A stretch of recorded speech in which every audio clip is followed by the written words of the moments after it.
All right. This is Precision TV. My name is Desiree, and I'm here. This is Precision Lifetime, where we are going to be with you for about 15 minutes or 20 minutes. I'm not here by myself. I'm here with my friend Jado. How you doing, man? I'm pretty good, Desiree. What's going on today? Oh man, Yeah, it's going great, great, yeah, I great. can't wait to hear that, man. Yeah. How was your Yeah, weekend, man? yeah, it was pretty good. Yeah, I couldn't wait for it, but now it's going good so far. Yeah. Yes, yes. hmm So today's topic, it's gonna be a routine. Our show will be basically based on immigration. Immigration is something that we're gonna talk about today, and we will be talking about it For sure, for every sure. every Sunday. Every Sunday, we're gonna Yeah. be having different visitors, different guests on our mic, different stories. Jado, what else do we gonna have on this show? Typically, it's just the matter of changing the immigrants' lives. Mm-hmm. Typically, because basically most of us we just come here as foreigners and then we learn this country. So we will be sharing experiences and then how people could be improved and grow. And I know many people that's not know even the process of from coming to your country all the way to US or any other country, and then get to the point of being successful immigrant. Of course, definitely, it's not a paved way you come and go through, and we're gonna just have to look at it just in this show. Alrighty, so go to the point right away. We're gonna have to know exactly what is immigration. Many people we define different way, but according to Britannica, they say that immigration is a process through which individuals become permanent resident or a citizen of another country.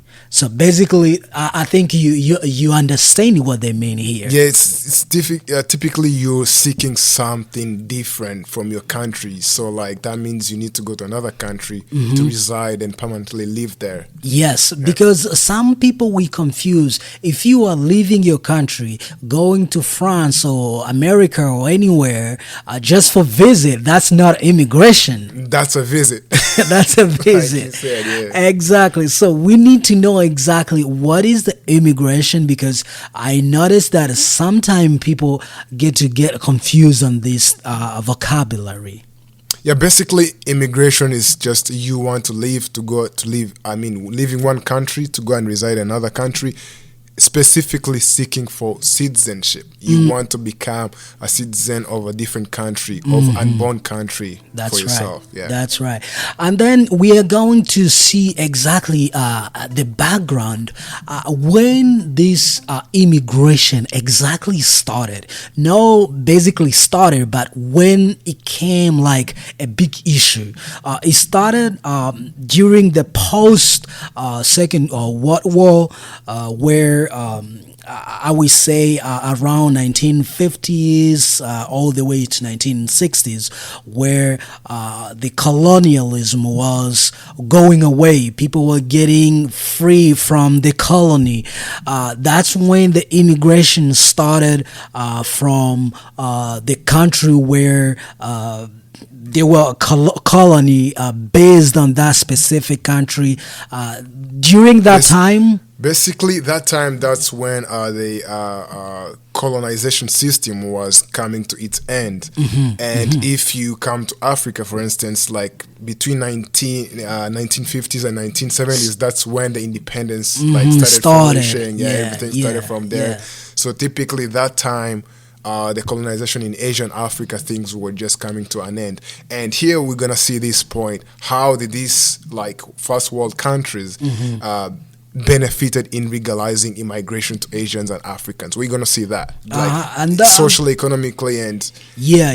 That's what I was going to say. Before we get to there, people should know that immigration, it's always about social, culture, economic, because people might move from your country to another country just for a reason. Of course, definitely. Because you don't wake up in the morning and be like, oh, you know what, I'm moving to US. It's not gonna happen. Of No, course, yeah. you need to have a reason. Every immigrant have a reason why they're here, and we have seen many result, very great result within this process or experience of immigration. Yeah. What do you think immigration brought to America specifically, because that's where we live?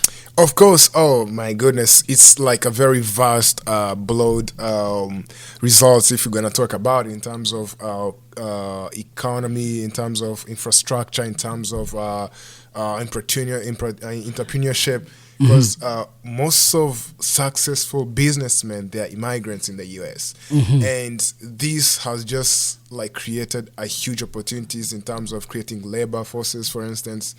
Yeah, like there are huge numbers of like, that's why the United Kingdom, based on this Britannica Yeah, paper according to delivered, yeah, to yeah. Britannica, that's why the United Kingdom had to deliver or to provide 100 million citizenships to these migrants. Yeah, I think that was in 1948. That's long time ago. That's long time, where 800 million people have gotten their citizenship over there in UK, because they knew that these people we work, these people we provide, these people we pay taxes, these people we develop their country. It's not just coming there and just live your life. Yeah, that's why this thing has already constitutionalized in American Constitution, and you could see most of this was the purpose of manpower. Let's not say about the Confederation state where they wanted to keep like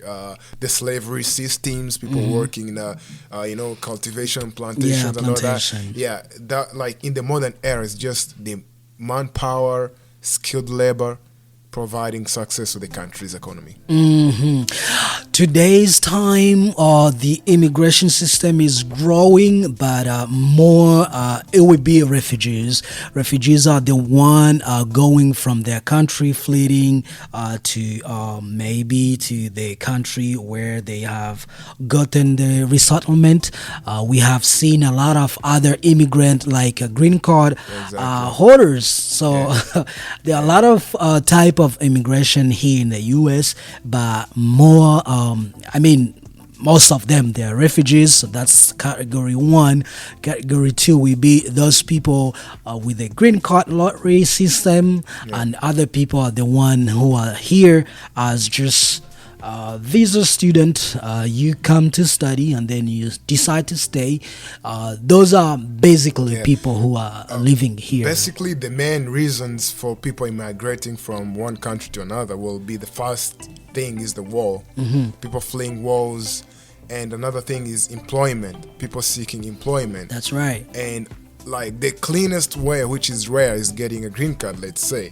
But it's rare to happen. But people getting scholarships in the US, in Europe, going there for school, they are not immigrants yet. That's right. But they find an opportunity to stay and work because they know the unemployment is a challenge back at home. So they decide to stay, which is like one of the, also the third category of migration as well. Yeah, I want to remind you, this is Precision TV. My name is Desiree and I'm here with Mr. Jado. All right, if you are here and you haven't subscribed yet, you're more than welcome to subscribe. That's the least you could provide. So going forward, our immigrants suffer.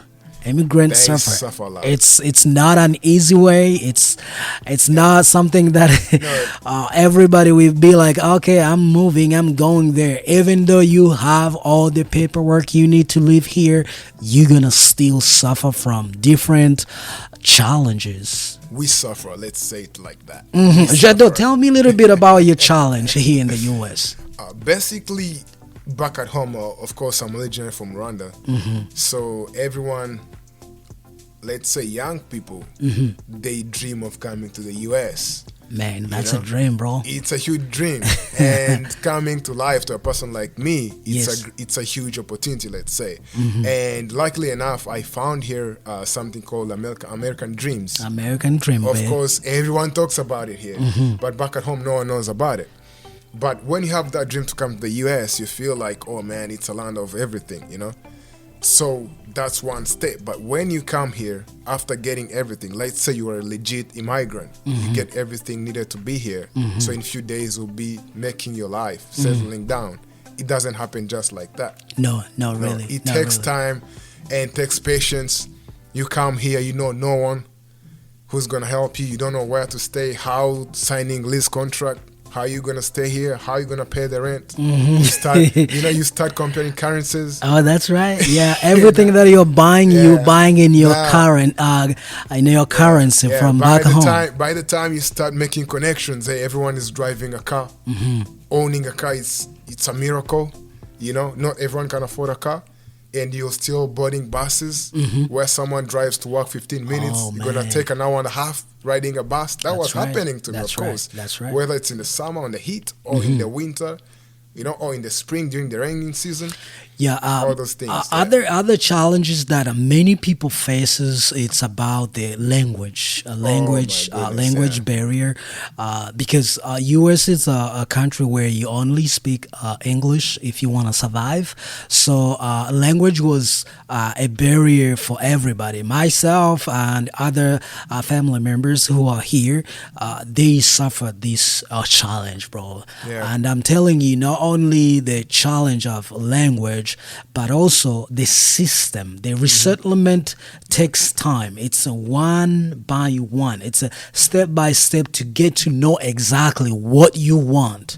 So I know everyone who managed to go to school and learn about geography, he knows the United States, it's English speaking best country. Right?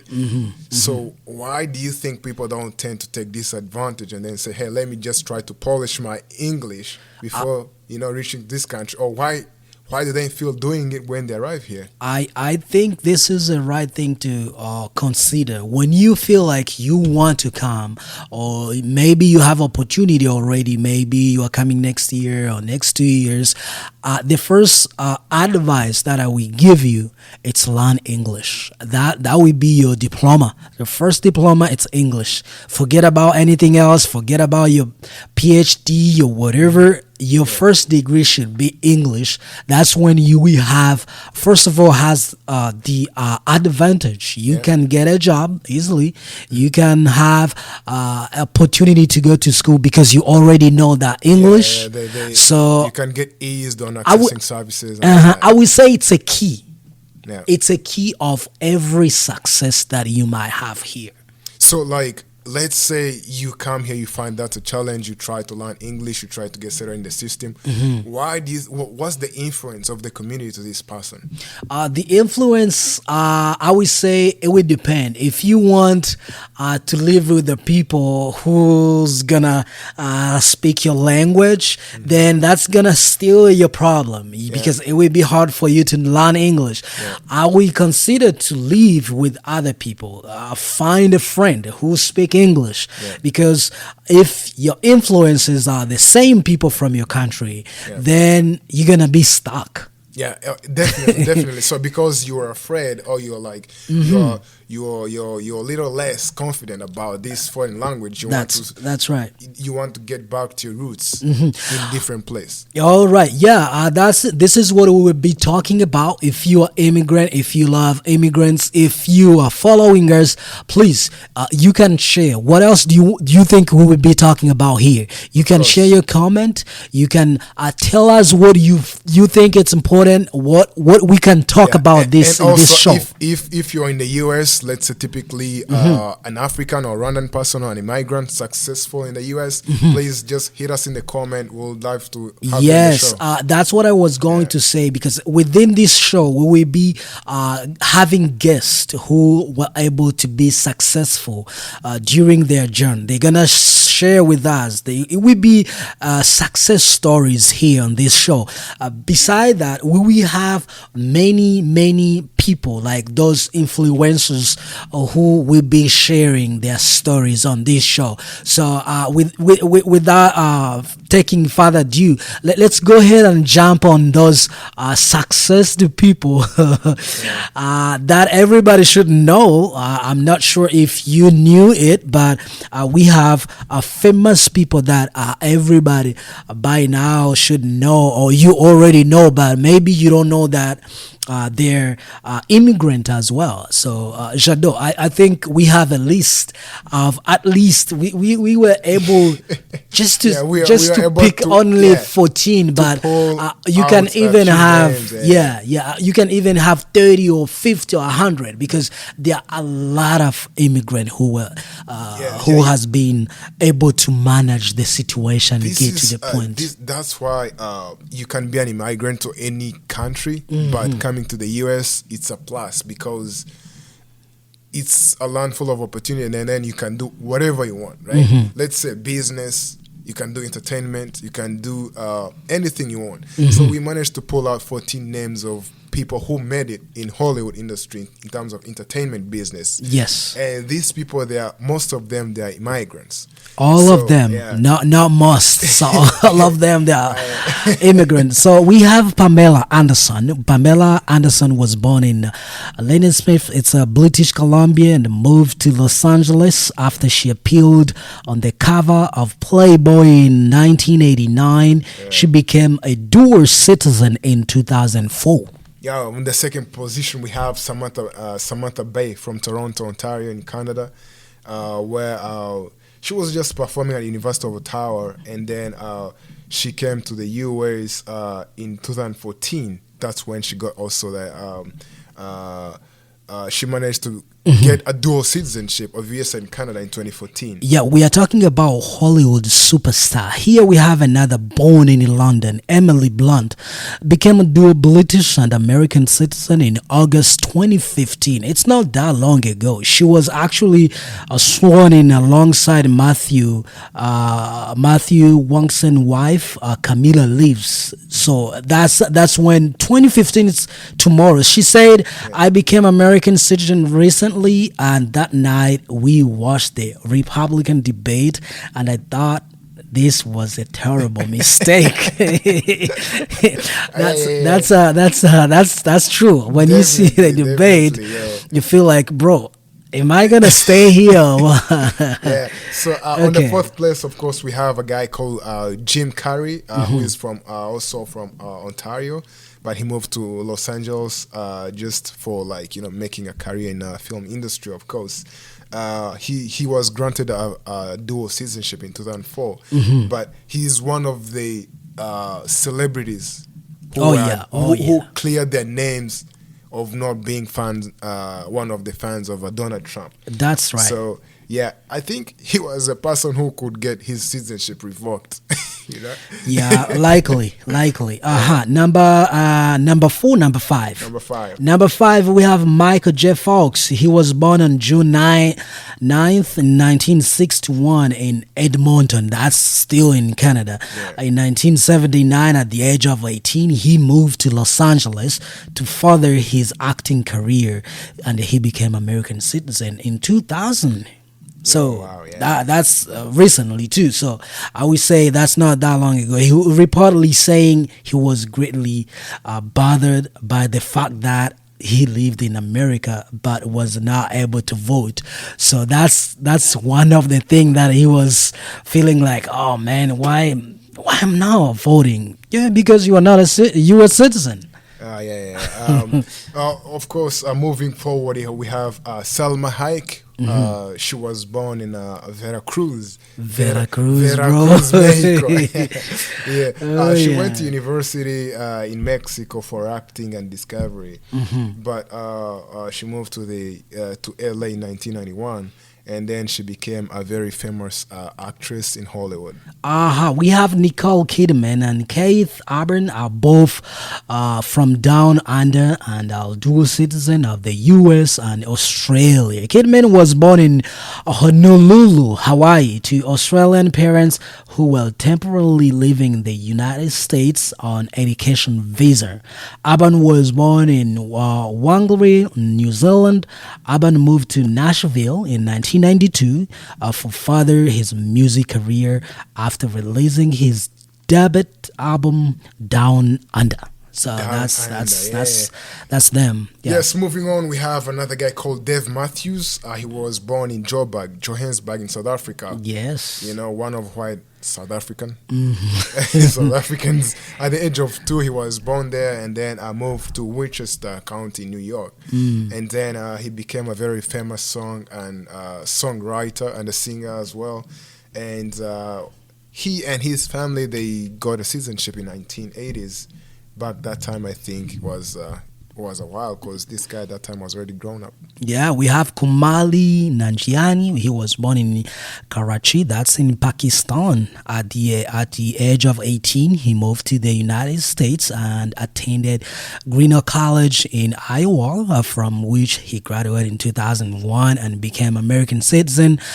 Nanjiani, known for his role on HBO's, I think, if you know this series, it's called Silicon Valley Place, took to Twitter to express his thoughts about President Trump immigration ban. And so this guy was tweeting about Trump immigration when he was banning all immigrants to come to U.S. Yeah, so another thing maybe on top of that story, there's a huge name called Arnold Schwarzenegger. This guy, he moved to the US at the age of 21. Oh, man. You know, I think it was almost like a little bit on my age, but when you say Schwarzenegger, I would say even someone from Norway, he might know this guy. He might know this guy, yeah. And then imagine an immigrant like that getting a citizenship in 1983, and then he became a governor of California.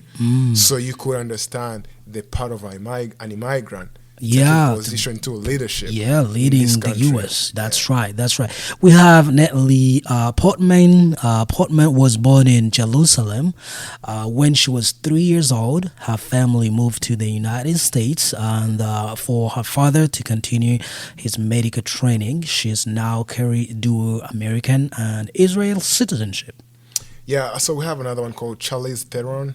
She was born in Benoni in South Africa. Benoni, yes. Yeah. At the age of 19, her mother moved her in the U.S. at the age of 19 on one-way flight ticket. Remember, we are talking about the superstar of big Hollywood. Names, big figures on the TVs. Yeah. We have Sofia Vergara. Sofia Vergara was born in Barranquilla, Colombia. She studied dentistry at the university in her native country, but left to pursue opportunities in modeling and show business, moving to Miami. During a December 2014 appearance on Jimmy Kimmel Live, the Modern Family actress. She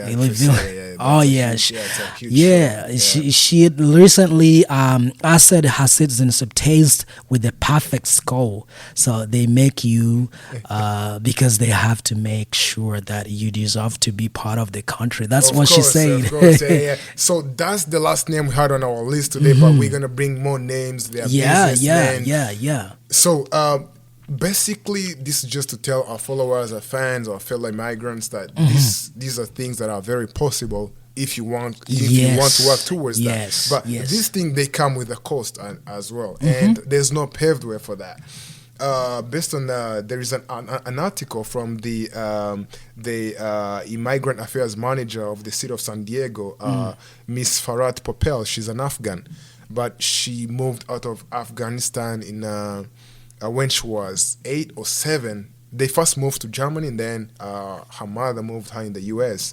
But she finds these struggles like something that is inherited in generations and in generations of immigrants. That's right. You know, why you come here with your parents. Your parents, they don't have that time to go dwell in the culture of the US, to study things, you know, business-wise, culture-wise. They just want to make money to raise you. So these are things that you have to lay Yeah. back and then work towards your goal, because they have already done their part to help you overcome this and then focus on what this country provides. And I think within this show, we will be going through like a step by step. If you are a refugee, you just got here in the US, we're going to guide you. We're going to guide you where to get all the resources. Not only that, within those success story of different immigrants that we'll be bringing on the show, you can learn from there. Because we are here to make sure that everybody can have the dream, the American dream that everybody have. We as immigrant, I think we have this potential to get it because we have seen other people get to that table. Of course, not only that, we also have responsibilities, We are not intended to lay back and say, now I'm here by myself and everything is just for me now. Remember, we have our fellow families back in Africa. We have people looking for us, to provide for them. So these are things that motivate you to become successful, because you have to remember, put yourself in their shoes, because when you're there in Africa, life was really hard, so now you can feel for them and you want to provide, but you have nothing yet. That's right. That's why I'm telling you today, if you have something that you can share with us, if you know someone who can share with us any success stories, any challenge that you have done, please put in the comment section below over there and share with us, share with others who are following right now, because this is our show, this is your show, this is why we are here today. Of course, exactly. And let us know if how you feel about this show, and give us some comments how you feel about it, and how you want us to do. Of course. All right. If you haven't subscribed yet, please subscribe. Precision TV. Like and subscribe. Jado, I think we're getting to the end of our show today and tonight.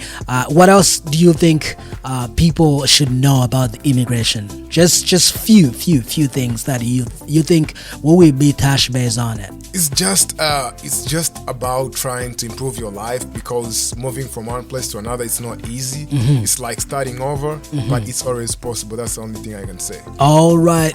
This is Precision TV again. My name is Desiree, and I'm here with my friend Jado.